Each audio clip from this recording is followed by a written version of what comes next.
সাবেক তথ্যমন্ত্রী ইনুর বিরুদ্ধে হত্যাসহ ৮ অভিযোগ আমলে নিল ট্রাইব্যুনাল। চট্টগ্রামের শহীদ হত্যা মামলায় ২৩১ জনের বিরুদ্ধে চার্জশিট গ্রহণ।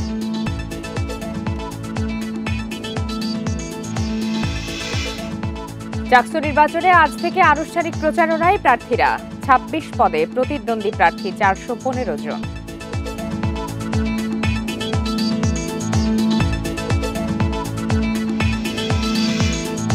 ১ নভেম্বর থেকে সেন্ট মার্টিনে যেতে পারবেন পর্যটকরা। রাত্রি যাপন করা যাবে না ডিসেম্বর পর্যন্ত।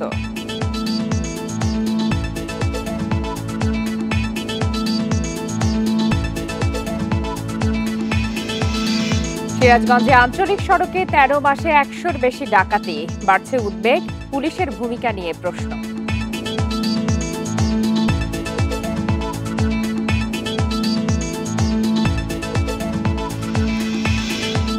প্রতিমা তৈরিতে শেষ মুহূর্তের প্রস্তুতি মণ্ডপে মণ্ডপে। শারদীয় দুর্গাপূজা শান্তিপূর্ণ করতে প্রশাসনের ব্যাপক প্রস্তুতি।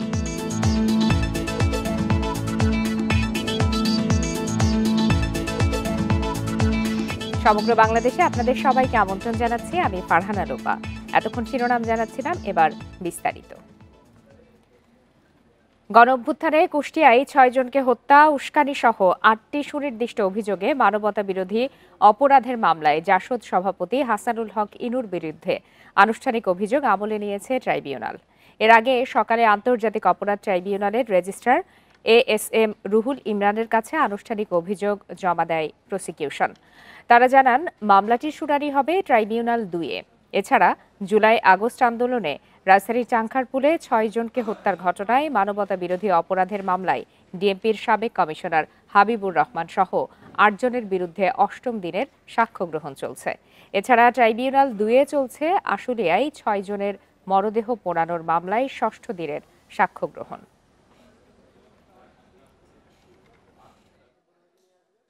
এই গণঅভ্যুত্থান চলাকালে উনি দেশীয় এবং বিদেশি বিভিন্ন মিডিয়াতে সাক্ষাৎকার প্রদান করে এই মানবতা বিরোধী অপরাধ চালিয়ে যাওয়ার জন্য আইনশৃঙ্খলা বাহিনী এবং তার ১৪ দলীয় জোটের নেতাকর্মীকে উস্কানি দিয়েছেন, আদেশ দিয়েছেন। বৈষম্য বিরোধী আন্দোলনে দোকান কর্মচারী শহীদুল ইসলাম শহীদ হত্যা মামলায় সাবেক পররাষ্ট্রমন্ত্রী ডক্টর হাসান মাহমুদ, সাবেক ভূমিমন্ত্রী সাইফুজ্জামান চৌধুরী জাবেদ ও শিক্ষামন্ত্রী মহিবুল হাসান চৌধুরী নওফেল সহ ২৩১ জনের বিরুদ্ধে চার্জশিট গ্রহণ করেছে আদালত। দুপুরে চট্টগ্রাম মেট্রোপলিটন ম্যাজিস্ট্রেট চতুর্থ আদালতের বিচারক মোহাম্মদ মোস্তফা তদন্ত কর্মকর্তার দাখিল করা চার্জশিট গ্রহণ করেন। চট্টগ্রাম মেট্রোপলিটন আদালতের সহকারী পাবলিক প্রসিকিউটর মোহাম্মদ রায়হানুল ওয়াজেদ চৌধুরী জানান, দোকান কর্মচারী শহীদুল ইসলাম শহীদ হত্যা মামলার বাদী শফিকুল ইসলাম তদন্ত কর্মকর্তার দাখিল করা চার্জশিটের বিরুদ্ধে নারাজি আবেদন করেছিলেন। আবেদন খারিজ করে ২৩১ জনের বিরুদ্ধে চার্জশিট গ্রহণের আদেশ দেয় আদালত। চট্টগ্রামের চান্দগাঁওয়ে ২০২৪ সালে বৈষম্য বিরোধী আন্দোলনের সময় ৩ আগস্ট গুলিতে নিহত হন শহীদুল ইসলাম শহীদ। এরপর সে বছর ১৯ আগস্ট মামলা করেন বড় ভাই শফিকুল ইসলাম।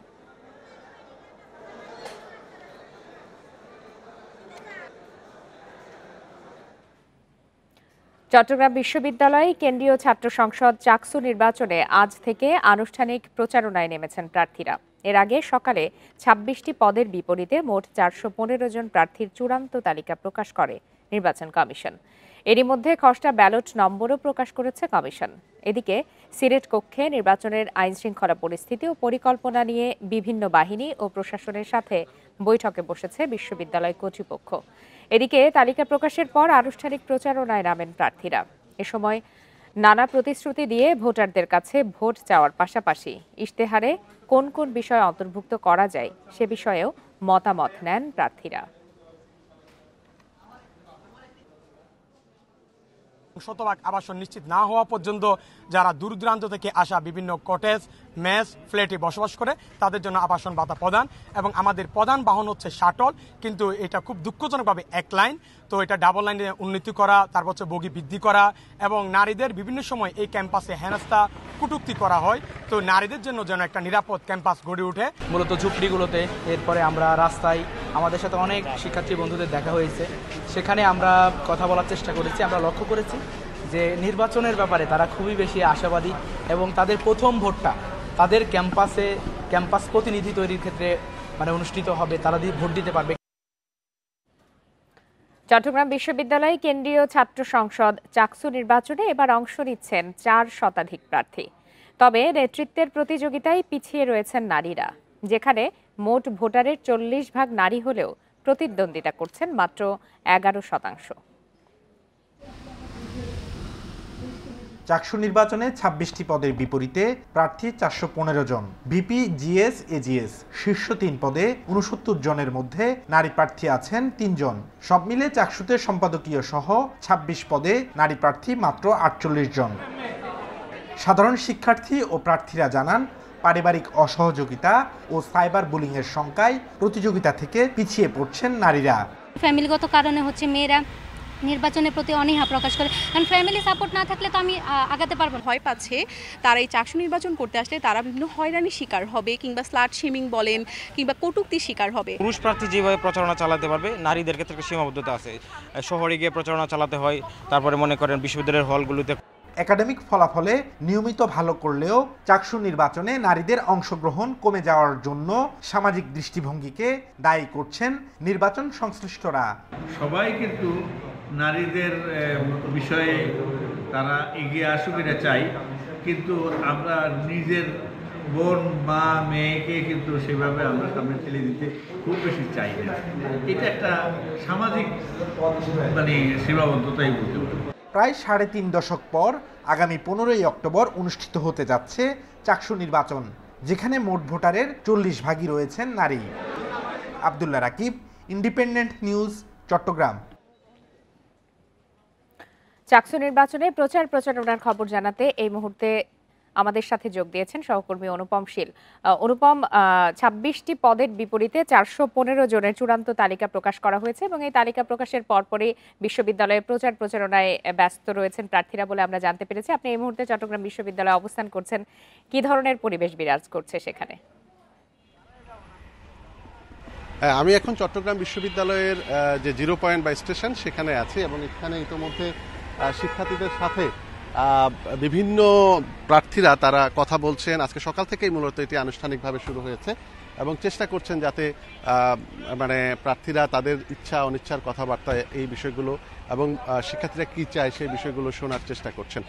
এবং আমরা সকালে বিভিন্ন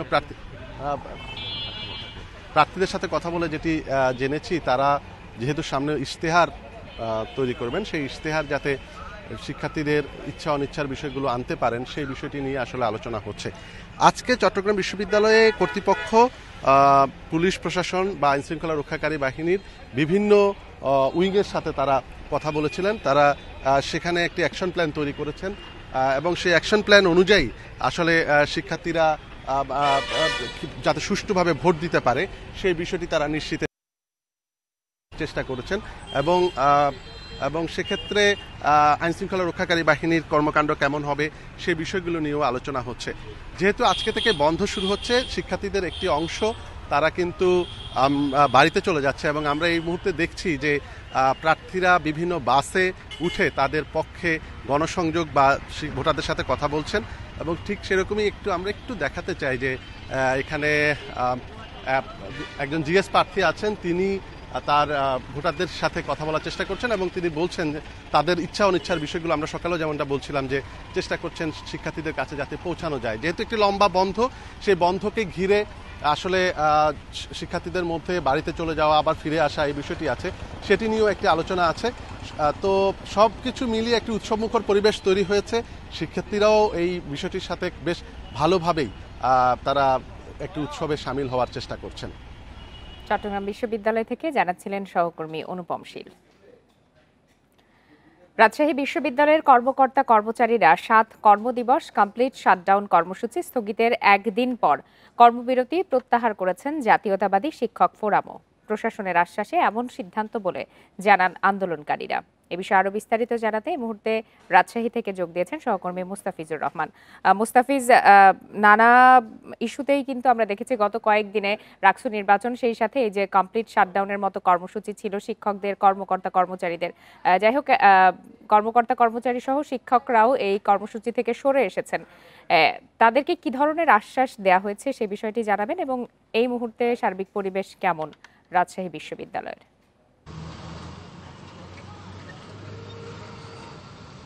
দেখুন, রাজশাহী গেল কয়েকদিন ধরে যে উদ্ভূত পরিস্থিতি অর্থাৎ বলা যেতে পারে যে একটা অচল অবস্থা তৈরি হয়েছিল, ঠিক সেই সংকট থেকে কিছুটা সরে এসেছে এবং প্রশাসন একদিকে শিক্ষক কর্মকর্তা, অপরদিকে এখানে শিক্ষার্থীরা ছিল, সকলকে একটি সুষ্ঠু সমাধানের আহ্বান জানিয়েছেন এখানে উপাচার্য। এবং আমরা দেখেছিলাম যে এখানে যে 2টি দফা দাবি ছিল, অর্থাৎ শিক্ষক কর্মকর্তা কর্মচারী তাদের যে 2টি দাবি ছিল, একটি হচ্ছে প্রাতিষ্ঠানিক সুবিধা, অপরটি হচ্ছে যে শিক্ষক এবং কর্মকর্তারা লাঞ্ছিত হয়েছিল শিক্ষার্থী দ্বারা, সেইটি বিচারের দাবি। এই 2টি ইস্যু ছিল। এরপর থেকে আমরা দেখেছিলাম যে আন্দোলনকারীরা একটি ইস্যুতে এসে দাঁড়িয়েছিল, অর্থাৎ প্রাতিষ্ঠানিক সুবিধা নয়। তারা চূড়ান্তভাবে তারা প্রত্যাশা করেছিল যে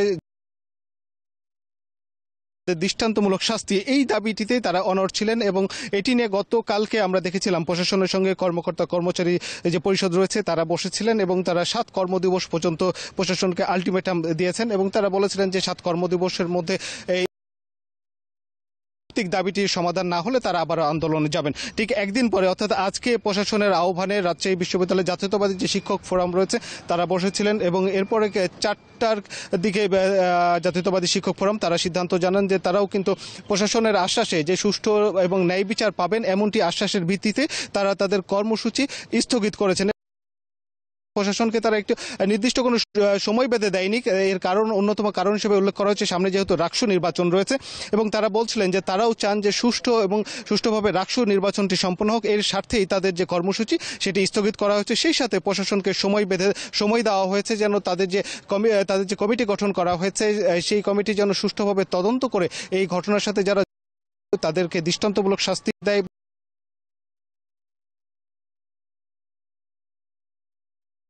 স্থগিত করেছেন। এবং এখন পর্যন্ত বিশ্ববিদ্যালয়ের উপাচার্য যে বিষয়টি বলছেন যে প্রধান ইস্যু দাঁড়িয়েছিল বা প্রধান বাধা ছিল রাকসু নির্বাচনে, আপাতত রাকসু নির্বাচনে কোনো আর বাধা নেই এবং বিশ্ববিদ্যালয়ে এমন পরিস্থিতি বা পরিবেশ বিরাজ করলে আগামী 16 তারিখে রাকসু নির্বাচন অনুষ্ঠিত করতে সক্ষম হবে প্রশাসন। তো রাজশাহী বিশ্ববিদ্যালয় থেকেই ছিল সর্বশেষ। জানাচ্ছিলেন সহকর্মী মুস্তাফিজুর রহমান। বাগেরহাট ও পাবনায় সংসদীয় আসন পুনর্বহালের দাবিতে আজ আবারও জেলা নির্বাচন কার্যালয়ের সামনে অবস্থান ধর্মঘট পালন করেছেন সর্বদলীয় সম্মিলিত কমিটি ও স্থানীয়রা। বাগেরহাটে সকাল 9টায় 4টি সংসদীয় আসন পুনর্বহালের দাবিতে নির্বাচন কার্যালয়ের সামনে অবস্থান নেন আন্দোলনকারীরা। দুপুর 1টা পর্যন্ত অবস্থান করেন তারা। এতে নির্বাচন অফিসের স্বাভাবিক কার্যক্রম ব্যাহত হয়। সংসদীয় আসন পুনর্বহাল না করা পর্যন্ত শান্তিপূর্ণ কর্মসূচি অব্যাহত থাকবে বলে জানিয়েছেন তারা। এদিকে বেলা 11টার দিকে পাবনা 1 আসনের সংসদীয় আসন পুনর্বহালের দাবিতে বেড়া উপজেলা কার্যালয়ের সামনে অবস্থান নিয়ে মানববন্ধন ও বিক্ষোভ করেন কয়েকশো মানুষ। পরে উপজেলা নির্বাহী কর্মকর্তার কাছে স্মারকলিপি দেন তারা।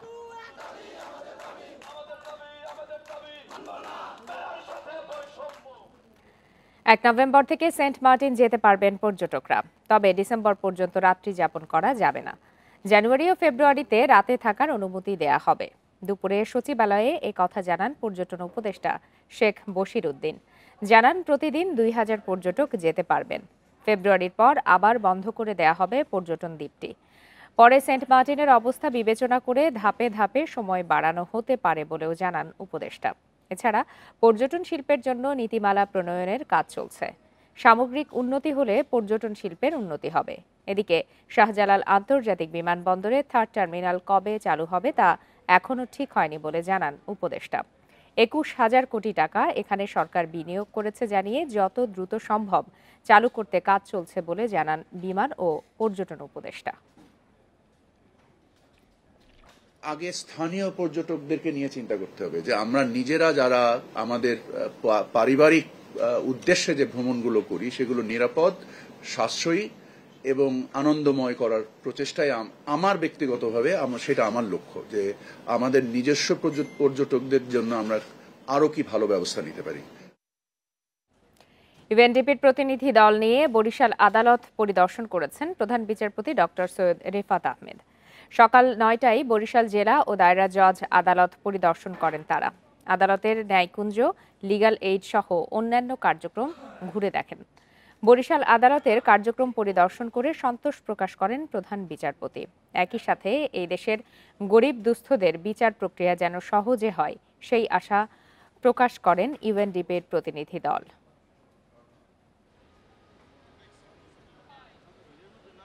ইউএনডিপির প্রধান হিসেবে যতটুকু করা সম্ভব তার মধ্যে থেকে তারা আমাদেরকে সাহায্য করার চেষ্টা করে এবং তারা মেইনলি ফোকাস করে আমাদের দেশে যারা গরিব দুঃখী বিচার প্রার্থী রয়েছে তারা কিভাবে বিচার অ্যাক্সেস টু জাস্টিস এবং সহজে যাতে বিচার পেতে পারে এইগুলো উপরে বেসিক্যালি তাদের ফোকাস থাকে।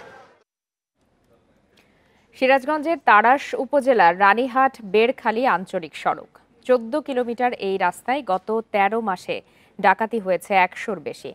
এই পথে প্রায়ই ডাকাতির ঘটনায় পথচারীদের উদ্বেগ বাড়লেও প্রশ্ন উঠেছে পুলিশের নীরব ভূমিকা নিয়ে। রানীরহাট বেড়খালী আঞ্চলিক সড়ক সিরাজগঞ্জের তাড়াশ উপজেলার সঙ্গে বগুড়ার শেরপুর ও নাটোরের সিংড়ার যোগাযোগের একমাত্র রাস্তা এটি। রাত হলেই এই পথ হয়ে ওঠে পথচারীদের আতঙ্কের কারণ। 14 কিলোমিটার এই সড়কে 1 বছর ধরে বেড়েছে ডাকাতের উৎপাত। 13 মাসে 100টিরও বেশি ডাকাতির ঘটনা হয়েছে এই সড়কে। হঠাৎই ডাকাতির ঘটনা বেড়ে যাওয়াকে পুলিশের নীরবতাকে দুষছেন পথচারীরা।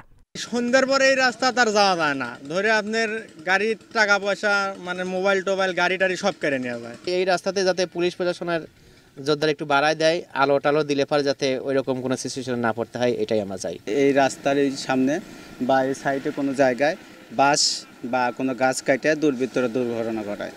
পুলিশ বলছে রাস্তার পাশে ঝোপঝাড় থাকায় খুব সহজেই পালিয়ে যায় ডাকাতরা। তবে ডাকাতি বন্ধে টহল অব্যাহত আছে। বেড়খালী থেকে হাসান ব্রিজ নামক জায়গা যেটা রয়েছে, মূলত ডাকাতির চেষ্টাটা এখানেই হয়। পুলিশ প্রশাসন থেকে আমরা এখানে টহল জোরদার করেছি। এর পাশাপাশি যেসব জঙ্গল রয়েছে সেগুলো পরিষ্কারের ব্যবস্থা করেছি এবং এলাকাবাসীকে সচেতন করেছি। ইউনো বলছে দ্রুত সড়কের পাশে ঝোপঝাড় পরিষ্কার ও পর্যাপ্ত আলোর ব্যবস্থা করা হবে। আলোর স্বল্পতা থাকার কারণে আরেকটা অসুবিধা সৃষ্টি হয়েছে, এজন্য আমরা এখানে সিদ্ধান্ত নিয়েছি যে ওখানে পর্যাপ্ত আলোর ব্যবস্থা যদি করা যায় এবং যে পুলিশি টহল যদি বৃদ্ধি করা যায়, আশা করি ডাকাতির যে এই একটা ভীতি সৃষ্টি হয়েছে এটা কমে আসবে। গত 13 মাসে এতগুলো ঘটনা হলেও জড়িত কাউকে আটক করতে পারেনি পুলিশ, আর হয়রানির ভয়ে হয়নি কোনো মামলাও। Independent news. বরিশালে ডেঙ্গু আক্রান্ত হয়ে এ মাসেই 10 জনের মৃত্যু হয়েছে। প্রথম 9 মাসেই আক্রান্তের সংখ্যা আগের বছরের 1.5 গুণ। মশা নিধনে কার্যকর উদ্যোগ না থাকায় ডেঙ্গুর প্রকোপ বাড়ছে বলছেন ভুক্তভোগীরা। তবে জনগণের মাঝে সচেতনতা বাড়াই দ্রুত চিকিৎসার কারণে এ বছর মৃত্যুর হার কম বলছে বিশ্ব স্বাস্থ্য বিভাগ। বরিশালের শেরেবাংলা মেডিকেল কলেজ হাসপাতালে বছরের শুরু থেকেই বাড়ছে ডেঙ্গু রোগীর সংখ্যা। সবচেয়ে বেশি রোগী আসছে বরগুনা ও পটুয়াখালী থেকে। জেলা উপজেলায় মশা নিয়ন্ত্রণে কার্যকর ব্যবস্থা না নেয়ায় ডেঙ্গুর প্রকোপ বাড়ছে অভিযোগ রোগীদের। কোনো ঔষধ ছিটায় না, দেয় না, কোথাও না, পাথরঘাটা না, বরগুনা না, কোথাও না। আর বরগুনায় তো রোগী প্রচুর রোগী। গ্রাম গায়ে আপনার ওই যে আপনার মশার ঔষধ কোনো ছিটায় না। সেপ্টেম্বর থেকে 9 মাসে শেরেবাংলা মেডিকেল কলেজ হাসপাতালে চিকিৎসা নিয়েছেন প্রায় 1,500 ডেঙ্গু রোগী, আর মৃত্যু হয়েছে 17 জনের। প্রত্যন্ত অঞ্চলের অনেক রোগী একেবারে শেষ মুহূর্তে হাসপাতালে আসায় জীবন বাঁচানো সম্ভব হয় না বলছেন হাসপাতাল কর্তৃপক্ষ। বেশিরভাগ মৃত্যুগুলো হচ্ছে 24 ঘন্টার ভিতরে। এমন একটা অবস্থা নিয়ে আসতেছে, তাদের লাংসে পানি চলে আসছে, বডিতে পেটে পানি চলে আসছে, শ্বাসকষ্ট হচ্ছে। এদিকে আইসিইউ সাপোর্টটা দিয়েও সেভাবে খুব বেশি ইমপ্রুভ করা যায় না। গত বছর বরিশাল বিভাগে 8,773 জনের ডেঙ্গু শনাক্ত হয়, মারা যান 64 জন। তবে এবছর সেপ্টেম্বর পর্যন্ত 12,500-এর বেশি রোগীর চিকিৎসা নিলেও মৃত্যু হয়েছে 29 জনের। এবছর ডেঙ্গুর প্রকোপ বেশি হলেও সচেতনতা বাড়ার কারণে প্রাণহানি কম বললেন কর্মকর্তা।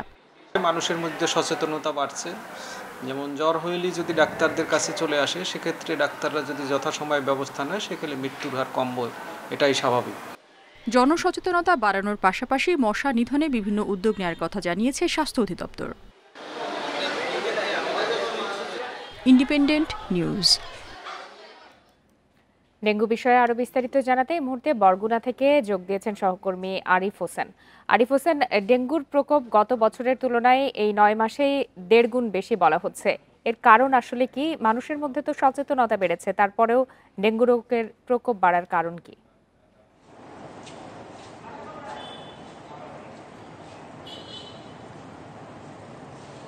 আসলে আমি আপনাকে বলে রাখি, আসলে বরগুনায় মার্চ এপ্রিল থেকেই আসলে ডেঙ্গুর একটা ডেঙ্গু সংক্রমণ শুরু হয়, যেটা আসলে জুন জুলাইতে গিয়ে আসলে বরগুনাকে দেশে সর্বপ্রথম রেড জোন ঘোষণা করা হয়।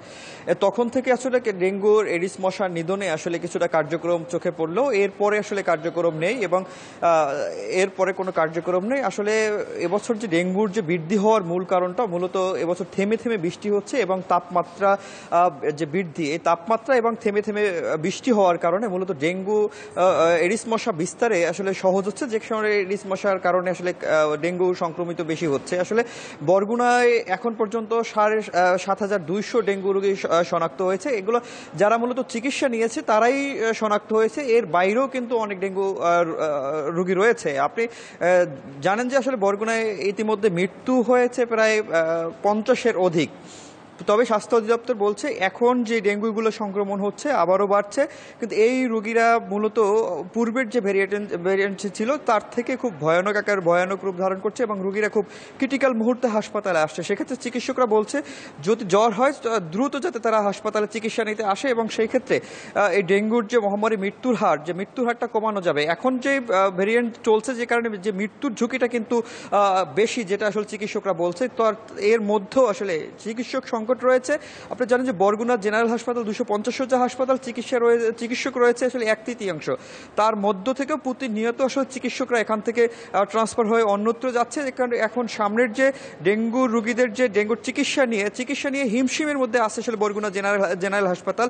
এর বাইরেও আসলে চিকিৎসক যে ঔষধ যে সংকট, সেই ঔষধ সংকটটা রয়েছে কিন্তু মারাত্মক আকারে। এখানে আমরা জানি জুন জুলাই থেকে আমাদেরকে বলছিল যে এই বর্তমানে অর্থ বছরে আমাদের ঔষধ সংগ্রহ করা হবে, কিন্তু আসলে পর্যাপ্ত ঔষধ আসলে এখানে নেই। আসলে জানেন ডেঙ্গু রোগীরা মূলত বিভিন্ন এই পেশেন্টরা অন্য রোগে আক্রান্ত হয়, সেই ক্ষেত্রে ঔষধ খরচটা খুব বেশি, কিন্তু এখানকার রোগীদের বাহির থেকে ঔষধ কিনতে হয়, এবং সেক্ষেত্রে সেই যে ঔষধ কেনার যে টাকাটা, সেই টাকাটা আসলে এখানকার রোগীদের আসলে নেই, যেটা খুব মর্মাহত অবস্থা। জানেন এখানে কিছুদিন আগে এক রোগীকে ট্রান্সফার করা হয়েছিল উন্নত চিকিৎসার জন্য বরিশালে, কিন্তু সেই রোগী আসলে বরিশাল যেতে পারেনি অর্থনৈতিক সংকটের কারণে, এবং সবশেষ আসলে বরগুনা সদর হাসপাতালে তার মৃত্যু হয়েছে। এখন প্রতিনিয়ত আসলে ডেঙ্গুর ঝুঁকি বাড়ছে এবং সাধারণ মানুষের ভিতরে আতঙ্ক ছড়িয়ে পড়ছে, কিন্তু ঔষধ সংকট রয়েছে। আমি সর্বশেষে সদর হাসপাতালে তত্ত্বাবধায়কের সাথে কথা বলেছি। এখানে ডেঙ্গুর যে চিকিৎসার ডেঙ্গু পরীক্ষার যে রিএজেন্ট, সেই রিএজেন্ট সিবিসি পরীক্ষার যে রিএজেন্ট, সেই রিএজেন্ট সংকট রয়েছে, এবং সেই সংকট মোকাবেলায়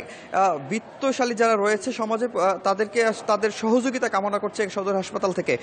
এর বাইরেও আসলে যে ডেঙ্গুর নিধনে, যে এডিস মশার নিধনের বিকল্প নেই, যেটা স্বাস্থ্য অধিদপ্তরকে বলছে, কিন্তু ডেঙ্গু মশার নিধনে আসলে তেমন কোনো কার্যক্রম আমাদের চোখে পড়ছে না। এই ছিল বরগুনা থেকে ডেঙ্গু নিয়ে সবশেষ। বরগুনা থেকে জানাচ্ছিলেন সহকর্মী আরিফ হোসেন। শারদীয় দুর্গাপূজা ঘিরে প্রতিমা তৈরিতে শেষ মুহূর্তের প্রস্তুতি চলছে মণ্ডপে। পাশাপাশি মণ্ডপ ও মন্দির সাজসজ্জার কাজও চলছে পুরোদমে। উৎসব শান্তিপূর্ণ ও সুশৃঙ্খল করতে প্রশাসনের পক্ষ থেকেও নেওয়া হয়েছে কঠোর ব্যবস্থা। দুর্গাপূজার আর বাকি মাত্র কয়েকদিন। শেষ মুহূর্তে দেবী দুর্গাকে সাজাতে রাত দিন পরিশ্রম করছেন কারিগররা। কিশোরগঞ্জে রং তুলির ছোঁয়ায় ফুটিয়ে তোলা হচ্ছে দেবীর প্রাণবন্ত অবয়ব। পাশাপাশি কার্তিক, গণেশ, লক্ষ্মী, সরস্বতী প্রতিমার সাজসজ্জার কাজও চলছে পুরোদমে। পঞ্চমীর সময়ের মধ্যেই আমরা আমাদের কাজ, প্রত্যেক মন্দিরের কাজ সুসম্পন্ন করতে পারবো। প্রশাসনিকভাবেও খোঁজখবর নিচ্ছে এবং আইন শৃঙ্খলা রক্ষা বাহিনীও যোগাযোগ রাখছেন আমাদের সাথে। ফেনীর 150টি মণ্ডপে প্রতিমা তৈরির কাজ প্রায় শেষ। সুশৃঙ্খল শান্তিপূর্ণভাবে উৎসবে মেতে ওঠার অপেক্ষায় ভক্তরা। এই প্রতিমার কাজ করে আমাদের কাছে খুবই ভালো লাগে। আমাদের মায়ের যখন আমরা মাটির কাজ করি তখন একটা আনন্দ লাগে। প্রতিমা তৈরির উপকরণের দাম বাড়লেও মজুরি না বাড়ায় শুধুমাত্র পূর্বপুরুষের পেশা ও ঐতিহ্য ধরে রাখতে কাজ করার কথা জানান হিলির কারিগররা। সারা বছর 3 মাস কাজ করি আমরা, বাকি সময় অন্য কাজ করি, আর আমরা বাইরে কোনো ব্যবসা করি না। সেভাবে সেটার মূল্য সেরকমভাবে আমরা হয়তো বা পোষায় না, এরকমভাবেই আমরা চলে থাকি। প্রতিমা তৈরির পাশাপাশি লালমনিরহাটের 467টি পূজা মণ্ডপে চলছে প্যান্ডেল তৈরির কাজ। 3 মাস পর্যন্ত করার পর এই যে আর কাজ মনে করো কিছু 2-1 দিনের মধ্যে শেষ হয়ে যাবে। উৎসব শান্তিপূর্ণ করতে মণ্ডপগুলোতে মোতায়েন থাকবে পর্যাপ্ত আইনশৃঙ্খলা বাহিনীর সদস্য। পুলিশের নিরাপত্তা ব্যবস্থার পাশাপাশি অন্যান্য সংস্থা তো থাকবেই, আমাদেরই সাদা পোশাকে ডিবি ডিএসবি কাজ করবে। থানার মোবাইল পার্টি যেগুলো আছে সেগুলো নিয়মিত টহল দিচ্ছে এবং ওই সময় দেবে। আগামী 28 সেপ্টেম্বর ষষ্ঠী পূজার মধ্য দিয়ে শুরু হচ্ছে 5 দিন ব্যাপী শারদীয় দুর্গোৎসব। Tania Nasrin, independent news. রাজনৈতিক পরিচয়ে সারের ডিলারশিপ পাওয়া বন্ধে শিগগিরই নীতিমালা করছে সরকার। এর ফলে সিন্ডিকেট বন্ধ হবে বলে জানিয়েছেন কৃষি উপদেষ্টা জাহাঙ্গীর আলম চৌধুরী। দুপুরে সচিবালয়ে কৃষিক্ষেত্রে 1 বছরের অর্জন, সাফল্য ও সার্বিক অগ্রগতি নিয়ে সংবাদ সম্মেলনে একথা জানান তিনি। উপদেষ্টা বলেন, সারের কোনো সংকট নেই, তাই দাম বাড়ানোর কোনো সুযোগ নেই। কিছু ব্যবস্থার কারণে সারের সংকট তৈরি হচ্ছে। আরাকান থেকে বর্ডার দিয়ে আসে মাদক, এদেশ থেকে পাচার হয় সার। এর বিরুদ্ধে কঠোর অবস্থান নিয়েছে সরকার। জানান, সারের দাম নির্ধারণ, সংকট মেটানো সহ সিন্ডিকেট ভাঙতে সার ব্যবস্থাপনা কমিটি করা হয়েছে। এই কমিটির আওতায় নীতিমালা করা হবে বলেও জানান কৃষি উপদেষ্টা। Islamic trade finance corporation BADC কে সার ক্রয়ে $200 মিলিয়ন ঋণ প্রদানে আগ্রহ প্রকাশ করেছে। ইতিমধ্যে $100 মিলিয়ন ঋণ চুক্তি স্বাক্ষরিত হয়েছে। আমাদের সচিব মহোদয় মানে গেছিলেন, এটা একটা নতুন আমাদের কিন্তু দিগন্ত উন্মোচন হয়েছে। সার কেলেঙ্কারি সহ নানা অভিযোগে জামালপুর জিল বাংলা সুপার মিলের ব্যবস্থাপনা পরিচালকের অপসারণের দাবিতে বিক্ষোভ মিছিল করেছেন আখ চাষিরা। সকালে মিলের প্রধান গেইটে বিক্ষোভের সময় চিনি ও খাদ্য শিল্প কর্পোরেশনের চেয়ারম্যান রশিদুল হাসানের গাড়ি অবরুদ্ধ করে রাখেন তারা।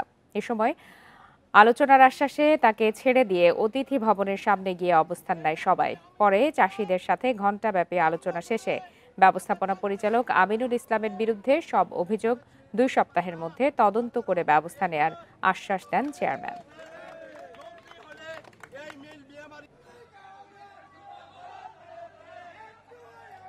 কোনো পুঁজি সঠিকভাবে বিতরণ করে নাই, আর চাষির সাথে কোনো সম্পর্ক নাই, এরা মাঠে যায় না। এই এমডি চাষিকে ফটকা চাষি বলে। গত বছর ছিল জিএম কৃষি, তা থেকে এমডি পদোন্নতি হয়েছে। সে পদোন্নতি থাকার অবস্থায় অনেক দুর্নীতি অনিয়ম চলছে। আমি বলেছি যে এটা আমরা ঢাকায় গিয়ে 1-2 সপ্তাহের একটা ব্যবস্থা নিয়ে আমরা যথাযোগ্য ব্যবস্থা নিব। বাংলাদেশে চাল রপ্তানির ক্ষেত্রে নতুন নিয়ম জারি করেছে ভারত সরকার। এখন থেকে চাল রপ্তানিতে সেই দেশের কৃষি ও খাদ্যপণ্য রপ্তানি উন্নয়ন কর্তৃপক্ষের সাথে চুক্তি নিবন্ধন করতে হবে। বুধবার ভারতের বৈদেশিক বাণিজ্য শাখা এই সংক্রান্ত একটি নির্দেশনা জারি করেছে। যে সমস্ত চাল আমদানির ঋণপত্রের বিপরীতে টেন্ডার করা হয়েছে বা রপ্তানির অনুমতি হয়ে গেছে, সেগুলো ছাড়া নতুন করে যেসব ঋণপত্র খোলা হবে সেক্ষেত্রে এই নির্দেশনা কার্যকর হবে বলে জানিয়েছেন হিলি স্থলবন্দরের আমদানিকারকরা। ভারত সরকারের নতুন নীতিমালার কারণে দেশে চাল আমদানির গতি বাধাগ্রস্ত হবে, পাশাপাশি সময়ও বেশি লাগবে বলে মনে করেন ব্যবসায়ীরা। এছাড়াও আগের তুলনায় আমদানি খরচ বাড়বে বলেও জানান তারা।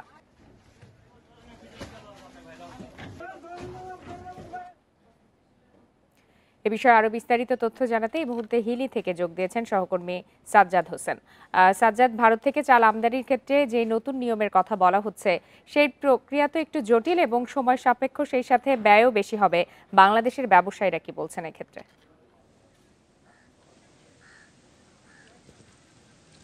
জি, আপনি জানেন যে দেশের বাজারকে স্থিতিশীল রাখার জন্য সরকার বেসরকারি পর্যায়ে চাল আমদানি উদ্যোগ নেয়। তারই প্রেক্ষিতে কিন্তু দেশে 242 জন আমদানিকারককে 5 লক্ষ মেট্রিক টন চালের কিন্তু আমদানি অনুমোদন দেওয়া হয়। তারপরে আমরা দেখি যে 12 আগস্ট হতে কিন্তু ভারত থেকে চাল আমদানি শুরু হয় এবং সেটি কিন্তু অব্যাহত রয়েছে। এখন কিন্তু প্রতিদিন হিলি স্থলবন্দর দিয়ে 90 থেকে 120 গাড়ি পর্যন্ত কিন্তু চাল আমদানি হচ্ছে। তা আমরা প্রথমে দেখেছিলাম যে যখন চাল একটু কম আমদানি ছিল তখন কিন্তু চালের বাজারটা ঊর্ধ্বমুখী আগে ছিল, অর্থাৎ যে সম্পা কাটারি সেটি কিন্তু ছিল 70 থেকে 71 টাকা। আর এখন যে চালের আমদানিটা বৃদ্ধি হওয়ার কারণে দামটা কিন্তু অনেকটাই কমে এসেছে। তো আমরা দেখছি যে এখন প্রতি কেজি সম্পা কাটারি বিক্রি হচ্ছে 64 থেকে 65 টাকা, অর্থাৎ 5 থেকে 6 টাকা কিন্তু কমে এসেছে। তো চাল আমদানি কিন্তু অব্যাহত রয়েছে। তো কিছুক্ষণ আগে আমি কিন্তু একজন আমদানিকারকের সঙ্গে কথা বলেছি এবং তার কাছে জানার চেষ্টা করেছিলাম যে চাল আমদানি যেভাবে হচ্ছে এটি কি আসলে অব্যাহত থাকবে কিনা। তো তিনি বলছেন যে গতকাল ভারত সরকার একটি নোটিফিকেশন জারি করেছে, সেখানে তারা বলছে যে আসলে এখন থেকে যদি আমদানিকারকরা চাল আমদানির ক্ষেত্রে এলসি করেন এবং এলসি করার পরপরই কিন্তু চাল আমদানি করতে পারবেন না, অর্থাৎ বাংলাদেশের ব্যবসায়ীরা যখন এলসি করবেন সেই এলসিটি ভারতে যাবে এবং সেখানকার যে ব্যবসায়ীরা সেটি কিন্তু সে দেশের যে কৃষি মন্ত্রণালয় এবং যে বাণিজ্য মন্ত্রণালয় রয়েছে সেখানে কিন্তু তাদেরকে আবেদন করতে হবে। সেই আবেদন করার পর যদি তারা অনুমোদন দেয় তারপরেই কিন্তু চালটা তারা কিন্তু রপ্তানি করতে পারবেন, অর্থাৎ এই যখন এলসি করার পরপরই কিন্তু একটি সময়ের বিষয় হয়ে দাঁড়িয়েছে। অর্থাৎ এলসি করার পরে দেখা যাচ্ছে যখন আবেদন করবে 3 থেকে 4 দিন সময় লাগতে পারে অনুমোদনের জন্য, এবং পাশাপাশি এই যে অনুমোদন কয়দিনে পাবে সেটাও কিন্তু সঠিক কথা নেই, যার কারণে কিন্তু যে চাল আমদানি সেটা কিন্তু একটা বিরূপ প্রভাব পড়তে পারে। তো ব্যবসায়ীরা বলছেন যে আসলে এটা একটা সময়ের ব্যাপার এবং চালের যে আমদানি খরচ সেটি কিন্তু কিছুটা বাড়তি পড়বে। সবকিছু মিলে তারা আশঙ্কা করছেন যে চালের যদি সরকার যে নিয়মটা তৈরি করছে এভাবে আমদানি করতে গেলে তাদের কিন্তু খরচ বাড়বে, অর্থাৎ চালের প্রতি কিন্তু 1 থেকে 2 টাকা কিন্তু দাম বৃদ্ধি হতে পারে। তো সেই ক্ষেত্রে তারা জোর দাবি জানান যে আসলে যেভাবে নিয়মিতভাবে চাল আমদানি হচ্ছে সেভাবে যেন কিন্তু চালটা আমদানি যেন হয়, এই বিষয়টা যেন সরকার একটু দেখে। তো এই ছিল হিলি থেকে সর্বশেষ অবস্থা।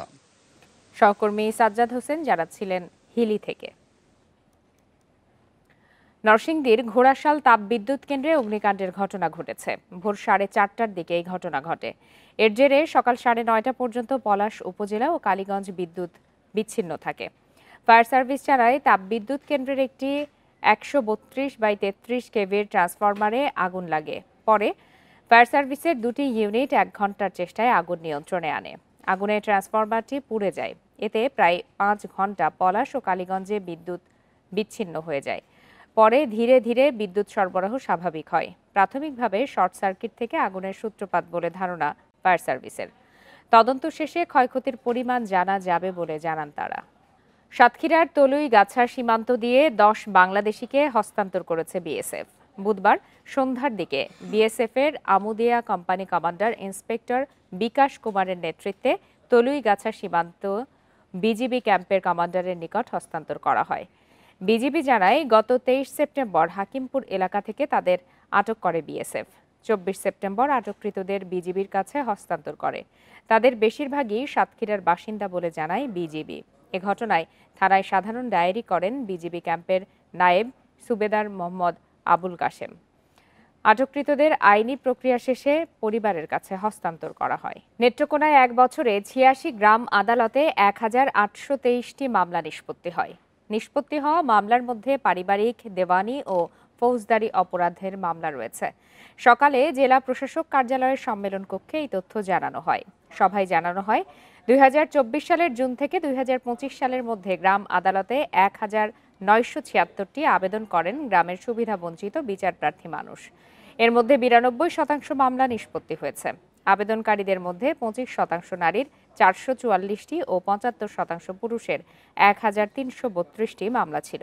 বিচারপ্রার্থীরা মোট 2,23,65,700 টাকা ক্ষতিপূরণ পেয়েছেন। ঢাকার দোহারে পারিবারিক কলহের জেরে স্ত্রীকে কুপিয়ে হত্যার অভিযোগ উঠেছে তার স্বামীর বিরুদ্ধে। বেলা 11টার দিকে উপজেলার কুতুবপুর এলাকায় এই ঘটনা ঘটে। নিহতের স্বজনদের অভিযোগ, পারিবারিক কলহের জেরে তার বোনকে উত্তেজিত হয়ে পেটে ও হাতে ছুরিকাঘাত করে তার স্বামী আয়ুব আলী। পরে গুরুতর অবস্থায় তাকে উপজেলা স্বাস্থ্য কমপ্লেক্সে নেওয়া হলে চিকিৎসক মৃত ঘোষণা করেন।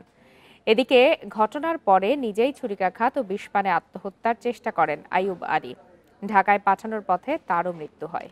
জয়পুরহাটের 5 বিবিতে ট্রেনে কাটা পড়ে মানসিক ভারসাম্যহীন এক যুবকের মৃত্যু হয়েছে। সকালে 5 বিবি রেলওয়ে স্টেশন এলাকায় এই দুর্ঘটনা ঘটে। স্বজন ও পুলিশ জানায় পলাশচন্দ্র স্টেশন এলাকায় রেল লাইনের কাছে ঘোরাফেরা করছিল। এ সময় ঢাকা থেকে ছেড়ে আসা পঞ্চগড় এক্সপ্রেস ট্রেনটি 5 বিবি স্টেশন অতিক্রম করার সময় কাটা পড়ে পলাশ। এতে ঘটনাস্থলেই তার মৃত্যু হয়। খবর পেয়ে ঘটনাস্থল থেকে মরদেহ উদ্ধার করে পুলিশ। নাটোরে ট্রাক চাপায় সাইকেল আরোহী এক শ্রমিক নিহত হয়েছে। দুর্ঘটনার পর নাটোর রাজশাহী মহাসড়ক 1 ঘন্টা অবরোধ করে রাখে বিক্ষুব্ধরা। সকাল 7:30টার দিকে শহরতলির বনবেলঘড়িয়া বাইপাসে এই দুর্ঘটনা ঘটে। পুলিশ জানায় সকালে নাটোর থেকে রাজশাহীগামী একটি ট্রাক চাপায় প্রাণ এগ্রো লিমিটেডের নাটোর কারখানার মোটর গ্যারেজের শ্রমিক দিদারুল আলম নিহত হন। এ ঘটনায় স্থানীয়রা ক্ষুব্ধ হয়ে মহাসড়ক অবরোধ করে রাখে। পরে পুলিশ মরদেহ উদ্ধার করে ময়না তদন্তের জন্য হাসপাতাল মর্গে পাঠায়। ট্রাক চালককে গ্রেপ্তারের আশ্বাসে 1 ঘন্টা পর অবরোধ তুলে নিলে স্বাভাবিক হয় যান চলাচল।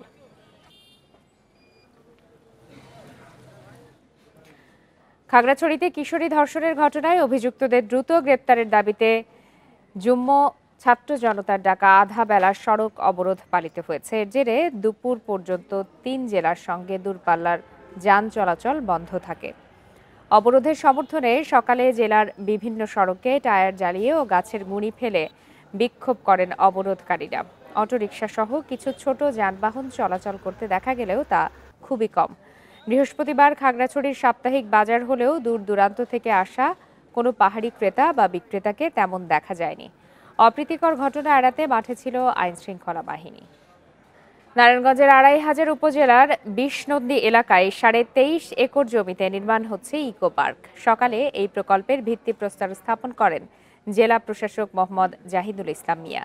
এ সময় জেলা প্রশাসক বলেন, 7 দশক ধরে সরকারি জমিটি দখল করে অবৈধ স্থাপনা গড়ে তোলে একটি চক্র।